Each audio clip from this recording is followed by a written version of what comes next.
네, 반갑습니다. 마스크 하시니까 다 이쁘시네요. 마스크 하니까 왠지 안정감이 있어 보이지 않습니까? 왠지 묵직해 보이고 마음이 이렇게 든든한 그런 느낌을 받습니다. 참 이것도 필요해서 생긴 현상이 아닌가 하는 생각을 해봐요. 그래서 이 코로나가 생겼는데 이제는 없어질 때가 된 것 같습니다. 조금씩 정리해야 할 시간이 된 것 같아요.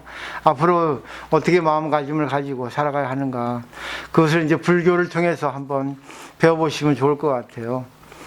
유명무실이란 말이 있습니다. 말 그대로 이름은 거창한데 실속, 진실이 없는 그런 걸 이제 유명무실이라고 하죠.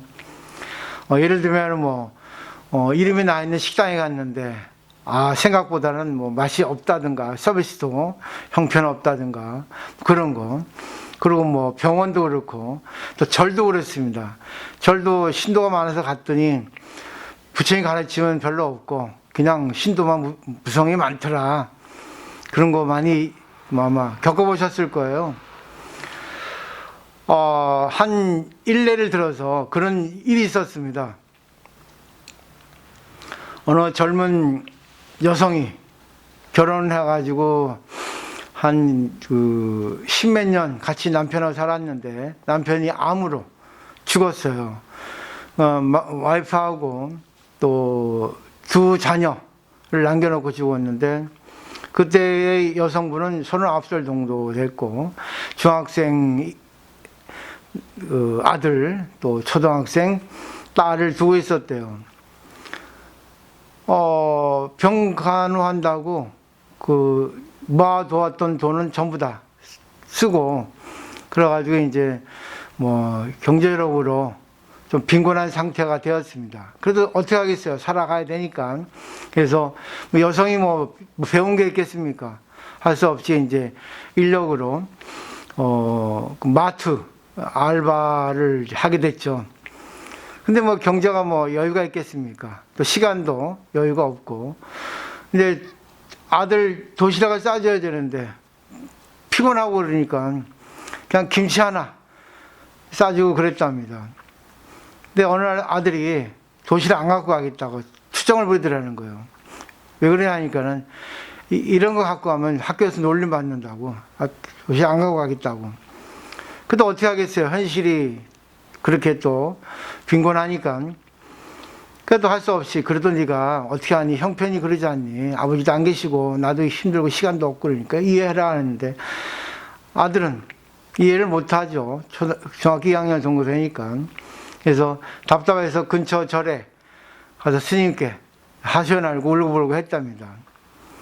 그 절에는 들어주는 곳입니다. 고가 있는 것을 들어주는 것이 사실은 절이에요. 근데 많은 분들이 착각을 하는 것 같더라고요. 스님에게 가서 하소연했더니 스님께서 묵묵히 한 1시간 동안 들어주시면서 말씀을 하시더라는 거예요. 부모는 두 가지 부모가 있습니다. 진실한 부모가 있고 이름 많은 부모가 있다고 이렇게 얘기를 하더래요. 그때 이제 조금 귀를 기울이게 되더라는 겁니다. 진실한 부모는 자식의 입장을 헤아려주는 부모가 진실한 부모고 이름만의 부모는 자기 입장만 고사하는 그런 사람을 이름만의 부모라고 이렇게 얘기한다고 얘기했대요. 그때 이제 이 39살 여성분한테 이제 깨달음의 싹이 열리는 거죠. 한 대 맞은 것 같잖아요.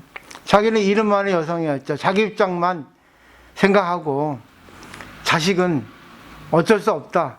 형편이 이러니까 하고 이해시키려면 했던 그런 것을 깨달았다고 해요. 그 다음날 조금 이제 계란 후라이라도 하나 해서 왔더니 아들이 그러더라는 거예요. 괜찮다고. 지금까지는 내가 엄마한테 투정을 부렸는데 내가 엄마한테 미안하지. 나 안 그랬는데도 안 그래야 되는 건 줄 알면서도 나도 그랬다고. 엄마 미안해 하면서 엄마 손을 꽉 잡고 이렇게 같이 이제 포옹을 하더라는 거죠. 그때부터 이제 모장 안에 불성이라고 하는 그 아름다운 양심이라는 그 진실이라고 하는 싹이 트인 겁니다. 그러니까 어떤 일을 통해서 그 일을 어떻게 받아들이냐에 의해서 이렇게 좋은 거, 나쁜 거로 이렇게 갈려지는 거거든요. 현상이라는 거는 좋은 게 나쁜 게 없습니다. 내가 어떻게 현상을 좋게 보느냐, 나쁘게 보느냐, 거기에 이제 차별이 있는 거죠. 그러니까 유명무실을 하는 거 한번 생각해 보시고 그럼 좋을 것 같아요. 그 다음에는 이제 이어서 중국 삼국시대라 할 수 있을까요? 삼국지의 배경이라 할까요? 삼국지는 위나라 조조, 청나라 유비, 오나라 손곤, 이 세 명장들이 세 분들의 이제 그런 격전을 갖다가 그린 역사서라고 할 수 있죠. 근데 손곤이 매우 침착한 사람이라고 그럽니다. 의젓한 사람인데 그분이 남긴 말 중에 유명한 말이 하나 있습니다. 사람의 장점은 귀하게 여기고 사람의 단점은 잊어버려라 하는 거죠. 참 중요하죠. 지도자 그리고 뭐 기업이라든가 어떤 단체 장이 되는 분들은 참 이거 중히 여겨서 인재를 키워야 할 겁니다. 근데 그거는 반밖에 맞지 않습니다. 왜? 세상은 차별의 세계예요. 세상은 능력의 세계입니다. 내가 어느 한 단체의 장인데 다 똑같이 평등하게 그 사람의 장점만 보고 그 사람의 단점을 잊어버린다 하면은 성장에는 없습니다. 야구 선수도 마찬가지죠. 장점을 살리는 것은 물론이지만 단점도 알아서 그 단점을 이렇게 조금 더 개발시켜 주는 것이 이 지도자의 역할이 아닌가 한 생각하거든요. 근데 무조건 똑같이 여러 사람이 있는데 평등하게 해준다 하면 그건 악평등입니다. 그래서 손권의 말은 아주 사회에 있어서는 중요한 말이기도 한데 너무 요즘은 이제 실력주의, 기능주의이기 때문에 필요한데 그래도 이 세상은 능력 우선주의거든요. 근데 불교를 좀 배우고 좀 철학이나 사상을 좀 안다면은 그 능력을 중시하면서 그 사람의 단점까지 보면서 아마 그 사람을 살려줄 겁니다. 개발해 주는 것이 아마 유능한 능력자 아닌가 생각하거든요. 단 하나, 가족에 있어서 남편이나 자식에 대해서는 그 잣대를 재면 안 됩니다. 이 아들은 큰아들보다 못났으니까 조금 덜 해주고, 큰아들은 잘났으니까 잘해주고, 우리 남편은 다른 사람하고 비교해 보니까 별로니까 이 정도만 해주면 된다. 이런 잣대를 가지면 가족은 붕괴됩니다. 가족은 잣대로 재더라도 이런 잣대로 되더라도 이런 세간의 잣대가 아니라 부처님의 잣대로 재면 어떻겠어요? 부처님의 잣대는 눈급이 없는 잣대거든요. 아, 얘는 이래서 다 아름다워. 또 얘는 이래서 아름다워. 우리 남편이 이래서 아름다워. 인연에 대해서 그 인연을 받아들여 가지고 살리는 것이 바로 가족에 있어서의 잣대죠. 그래서 제법실상이라 하거든요. 제법실상. 그럼 그런 걸 어떻게 우리가 해야 되는가? 장자의 또 그런 얘기가 있어요. 장자 자편에 보면 어떤 사람이 자기 그림자가 싫어서, 자기 족족이 싫어서 족족을 없애고 그림자를 떼어놓으려고 막 달렸습니다. 빨리 달리면 그림자가 하고 자기하고 거리가 멀어질까 봐. 달리고 달려도 그림자는 떨어지지 않고 족종은 없어지지 않아요. 그래서 아, 내가 너무 늦어서 그렇구나 하고 더 빨리 노력을 하고 했는데 그 결과 기진백진해서 심장마비로 죽었습니다. 거기에 대해서 장자는 이렇게 말합니다. 참 장자가 재밌어요.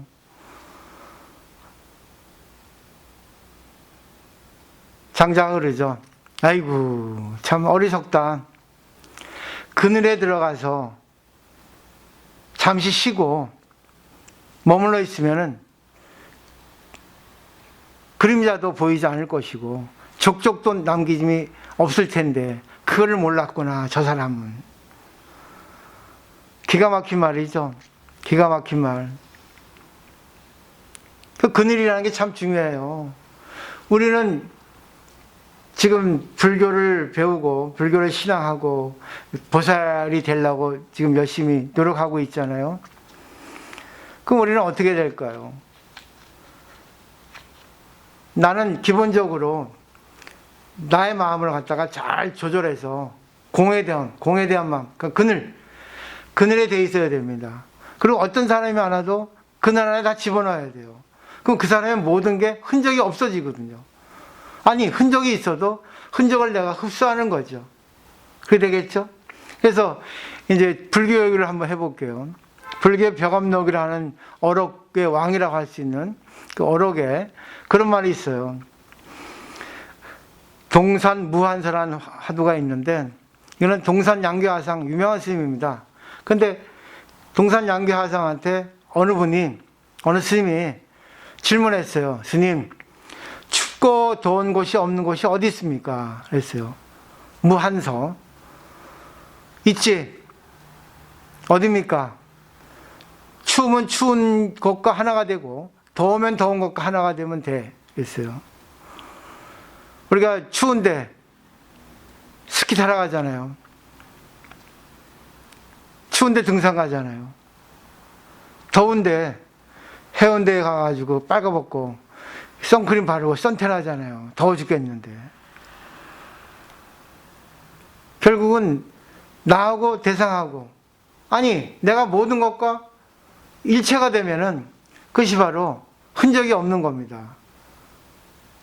참 멋있는 내용이죠. 근데 이거를 갖다가 우리 일상생활 마음으로도 연결시켜 보면, 내가 괴로울 때, 내가 가난할 때, 내가 힘들 때, 그것을 내가 즐기면, 그러면 결국은 내가 가난합니다. 근데 가난하기 때문에 가난을 극복하려고 막 애를 쓰면은 가난은 도망가지 않아요. 네, 더 붙어버리죠. 가난에 집착해버리죠. 근데 가난에 대해서 이것도 인연이야. 그래, 가난도 올 것이 오고 지금 나에게 주어진 현실이지, 부처님께서 이걸 통해서 나에게 뭘 깨닫게 해주실까 하면은 가난이 아니거든요. 가난을 즐기는 거죠. 병도 즐기는 겁니다. 현실을 즐기는 거예요. 근데 사람들은 안 그러거든요. 물론 노력은 해야겠죠. 그렇지만 노력의 노예가 되는 노력이 아니라 노력을 즐기는 노력을 해야 되는 거죠. 멋있는 얘기죠. 근데 말은 좋은데 그걸 하는 사람 없단 말입니다. 말은 잘하는데 저도 그럽니다. 말은 잘하는데 이 실생활 속에서는 전혀 매치가 안 되는 참 문제가 되는 거죠. 그래서 마지막 결론으로, 불교는 제법실상이란 말이 있습니다. 법화경 방표품에 있는 내용인데, 우리 좀 시간이 되면은 일주일에 한 번은 법화경 공부를 했으면 해요. 저는 아시다시피 부산에서는 법화경에 대해서 정평이 나 있습니다. 알아주고 그렇거든요. 꼭 그거를 공부했으면 좋겠어요. 저번에도 한 번 했지만, 제법실상은 모든 것은 진실한 모습이다. 결국 모든 것은 다 가치가 있다. 존귀하다. 필요 없는 건 없다. 그런 내용입니다. 근데 제법실상은 오직 부처님과 부처님만이 안다 또 그랬습니다. 결국은 모든 것이 진실인데 모든 것이 다 필요하고 모든 것이 가치가 있는 건데 그걸 부처님만이 아는 거예요. 이해되죠? 저 사람이 내 앞에 미운 사람인데 저 사람이 가치가 있을까요? 아니면 다 가치 없습니다. 요즘에 사건 사고가 많이 나오는데 그 댓글에 보면 그래요. 사형을 시켜야 된다, 죽여야 된다, 못 나오게 된다. 죄는 묘해도 사람은 미워하면 안 되거든요. 사회적 구조가 문제지 지금 세상이 문제인 거지 사람을 미워하면 안 되거든요. 세상이 그 사람을 이렇게 만든 거 아닙니까? 맞잖아요, 구조적으로. 그러니까 부처님만이 안다는데 인간도 알 수 있어요. 나타나는 현상을 보면 되거든요. 제가 아까 그랬죠. 필요 없는 사람 없다고. 부자, 가난, 미운 사람, 이쁜 사람 다 상대적입니다. 가난한 사람이 있어 부자가 됩니다. 부자만 있으면 이 세상은 살 수 없어요. 가난한 사람만 있어도 안 됩니다. 우등생이 있어야 열등생이 있습니다. 열등생이 없으면 우등생이 있을 수가 없습니다. 병자가 없으면 의사가 존재할 수가 없습니다. 도덕이 없으면 경찰이 존재할 수 없습니다. 모든 게 상대적이기 때문에. 손님이 없으면 주인이 있을 수 있어요? 장사할 수 있겠어요? 없죠. 코로나 보세요. 다 단절돼 버리니까 자영업자들이 거의 다 죽었잖아요. 많이 망했지 않습니까? 근데 모든 거는 서로 상호 의존 관계에 있어서 존재하기 때문에 필요하지 않은 건 없어요. 근데 인간의 잣대로 이거는 필요하고 이건 필요하지 않다 이럴 뿐이지. 그리고 또 다른 각도에서 제법실상을 보면은 제법실상은 알 수 없다는 겁니다. 물 예를 들어 알아요. 지금 물의 모양을 하고 있습니다. 마십니다. 들어가서 내장을 통해서 소변으로 나옵니다. 이 소변이 하수구를 통해 가지고 정화해 가지고 이제 흘러가요, 바다로. 그럼 바다에서 다시 또 태양의 열에 의해서 증발해 가지고 수증기가 돼 가지고 구름이 됩니다. 눈이 되기도 하고. 그럼 다시 비가 내리라 눈이 되기도 하고 그렇죠. 근데 그걸 가지고 또 뭐 다른 쪽으로 이렇게 인연이 가지고 또 달라지죠. 어느 것이 물의 진실, 실상입니까? 모르죠. 물은 돌고 돌거든요. 그 물이 진짜 진실한 모습이 아니란 말입니다. 나타난 현상일 뿐이지, 이름일 뿐이지. 그러니까 이름 속에는 진실을 알 수 있어야 돼요. 그러니까 인간으로 예를 들면 내 앞에 있는 사람이 나쁜 사람이에요. 근데 이 사람은 다른 사람에게 좋은 사람일 수 있습니다. 그죠? 나한테는 나쁜 사람인데 다른 사람한테 좋은 사람일 수 있어요. 나한테 지금 이쁜 사람인데 이 사람이 내일 나한테 흉측한 일을 해서 나에게 손해를 입힐 수 있습니다. 날 배반할 수 있습니다. 실제로 있었잖아요. 있을 수 없는 일이 벌어집니다. 세상은 돌고 돌아요. 내가 좋은 사람? 그거는 인연에 의해서 좋은 사람일 뿐입니다. 나를 좋은 사람이 있게 해주는 것도 어떻게 보면 많은 사람 덕분에 좋은 사람이 있을 수 있어요. 그럼 내가 순간 나쁜 사람으로 이렇게 나타날 때는 나의 마음도 나쁜 마음으로 변하겠지만 주위에서 그렇게 나쁘게 하게끔 나쁜 마음을 내게끔 도와줬다 하고 그 연이라고 하죠. 그럴 수 있죠. 그러니까 지금 내가 잘 살고 있으면 모든 것들에 대한 감사가 있어야 돼요. 잘 생각해 보세요. 똑같은 가게를 했는데 한쪽은 손님이 많고 한쪽은 손님이 없습니다. 맛도 똑같고 주인도 비슷한데 왜 그러겠어요? 복이 다릅니다. 운이 다릅니다. 운. 결국 운하고 복이라는 것은 이 사람이 어떻게 살아왔냐 하는 그런 이력입니다. 그죠? 얼마나 베풀고 얼마나 친절하고 얼마나 상대를 위해서 진실하게 하나 그 것입니다. 결국 이제 정리해 보면 우리가 나타난 현상, 내 앞에 나타나는 사람의 모습을 보되 이 모습 속에 진실을 볼 수 있어야 됩니다. 결국 진실은 공이거든요. 좋은 건 나쁜 게 아니거든요. 지금 현재는 이 사람이 사회적으로 보면 안 좋은데 근데 그 내면의 세계, 진실로 보면은 이 사람은 공이야, 좋은 사람이야 이렇게 볼 수 있거든요. 그걸 종합해서 내가 이 사람에게 어떻게 관계해야 될까? 이 사람을 어떻게 살려줘야 될까 하는 게 바로 보살의 마음이고 보살행입니다. 하고 계시죠? 그죠? 그렇기 때문에 기본 베이스로 내가 그늘이 돼야 됩니다. 이름뿐이 아니라 내가 진짜로 보살의 진짜 진실한 마음을 가지고 진실한 보살의 행을 하고 진실한 보살로서 상대를 거듭나게 해줄 수 있을 때 진짜 참담 불자라고 할 수 있는 거예요. 중생을 구제하지 못하면 보살이 할 수 없습니다. 근데 우리나라 불교는 그냥 돈만 내면 보살이고 저렴한 보살이에요. 보살의 의미는 그렇게 큰 의미가 들어있단 말입니다. 앞으로 단나사가 이제 개혁이 될 겁니다. 새로 탈바꿈해요. 그런 시기에 놓여 있습니다. 이제 공부를 해야 됩니다. 공부는 할 수 있어요. 중요한 거는 구성원이 갖춰졌습니다. 지금 여기 계시는 분은 나에게 보물과 같은 존재예요. 시간이 되면 와주시면 진짜 공부는 저절로 할 수 있습니다. 그리고 여기 계신 분들도 전부 다 다르잖아요. 능력도 다르고 다 다르지 않습니까? 근데 다 같죠. 다 같이 부처님 자식임에 평등하죠. 인간임에 평등하죠. 그게 결국 이제 평등 불평등 이거를 어떻게 조절해서 상대에게 숨어있는 마음속에 숨어있는 불성을 꺼낼 수 있을까? 불성을 갖다가 꺼내서 싹을 내게 해줄 수 있을까?